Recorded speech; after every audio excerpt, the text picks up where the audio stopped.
मलिहाबाद हत्याकांड को लेकर डीसीपी वेस्ट राहुल राज ने मीडिया को दिया बयान। डीसीपी वेस्ट राहुल राज ने मीडिया से बात करते हुए बताया कि मलिहाबाद क्षेत्र में जमीन को लेकर पैमाइश होनी थी, जिसमें एक पक्ष फरीद अपने चचा मुनीर उर्फ ताज और दूसरा पक्ष सिराज उर्फ लल्लन खान बेटा फराज और अन्य लोग मौजूद थे। लेकिन वहां पर विवाद के चलते पैमाइश नहीं हो पाए, जिसके बाद फरीद, चाचा मुनीर और अन्य अपने लोगों के साथ वापस घर पहुंच गया। इसके फौरन बाद थार गाड़ी से सिराज अहमद उर्फ लल्लन अपने बेटे फराज अहमद के साथ फरीद के घर पहुंचा। यहां पर विवाद के बाद सिराज उर्फ लल्लन खान और इसके बेटे फराज ने अपनी लाइसेंसी राइफल से पहले बेटे हंजला खां को गोली मारी।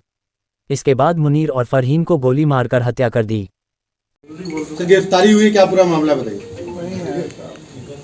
2 तारीख को थाना मलिहाबाद में ग्राम मोहम्मद नगर में एक भूमि के सीमांकन और पैमाइश का विवाद था, जिसके संबंध में लेखपाल द्वारा सभी पक्षों को नोटिस दी गई थी और उस नोटिस पर सारे पक्ष वहां पर आए, जिसमें जो फरीद खान और उसका चचेरा भाई ताज और सलमान और सिराज खान, ये चारों लोग वहां पर आए, लेकिन पैमाइश को लेकर के विवाद हो गया, जिसमें पैमाइश नहीं हो पाई। सभी लोग वापस चले गए, लेखपाल भी वापस चले गए।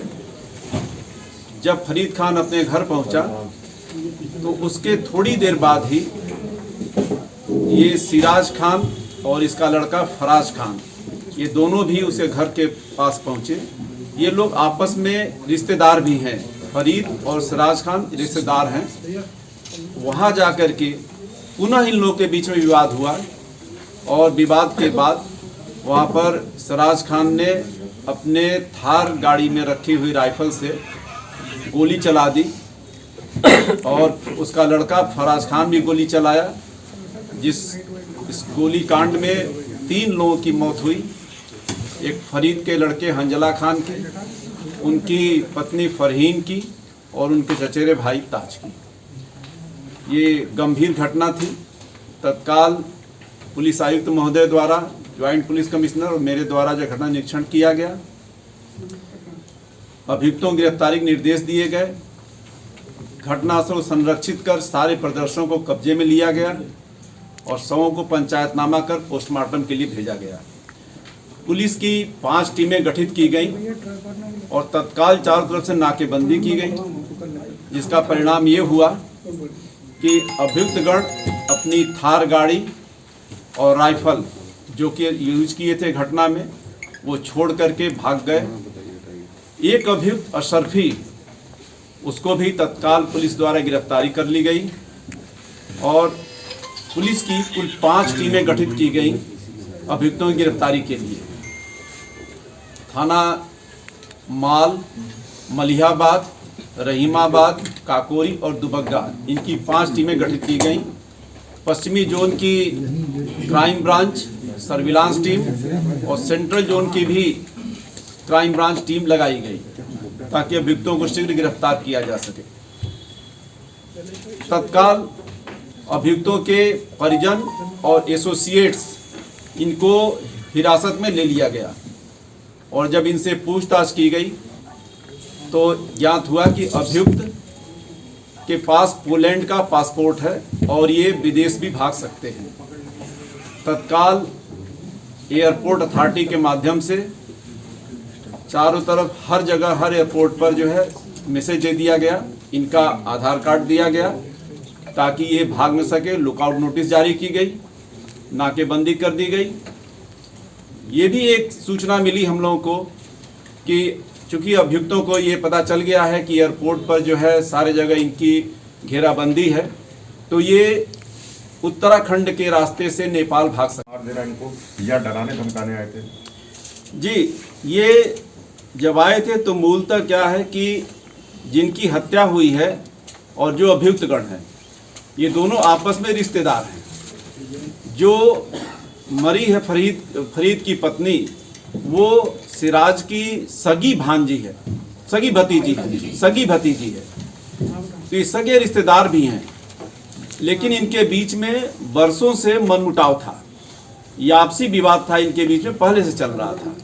और ये जमीन का मसला एक अलग से इनका आ गया, जिसमें कि इनका कब्जा था सिराज का, और ये नहीं चाहता था कि इसमें कोई पैमाइश हो। लेकिन चूंकि पैमाइश हो रही थी और फरीद भी एक संयुक्त खातेदार थे, ये भी मौजूद थे, तो इनको ये लगा कि फरीद के द्वारा जो है जानबूझ करके ये पैमाइश कराई जा रही है।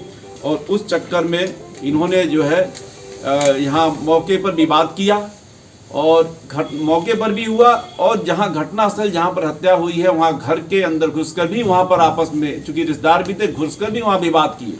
विवाद के दौरान काफ़ी जब गर्मा गर्मी हुई तो इन्होंने बंदूक राइफल निकाल करके गोली चला दी।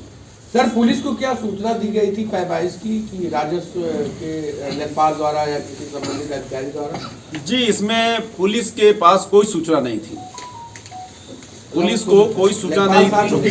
सिराज के ऊपर 79 से 97 के बीच में मुकदमे हैं। तो क्या गैंगस्टर एक्ट के तहत जितनी जो अपराध चर्चित 97 के बाद एक एक करके आप लोग पूछिए, जो अपराध चर्चित संपत्ति है 97 के बाद, क्या उसको खंगाल करके गैंगस्टर एक्ट में कुट किया जाएगा? क्या कार्रवाई होगी? संपत्ति जी इसने बनाई है। निश्चित रूप से जितनी भी संपत्ति है उस संपत्ति की छानबीन की जाएगी, और उसको जो है हम लोग गैंगस्टर के तहत कार्रवाई करेंगे, और गैंगस्टर ही क्या, हम लोग एनएसए की भी कार्रवाई इसमें करेंगे।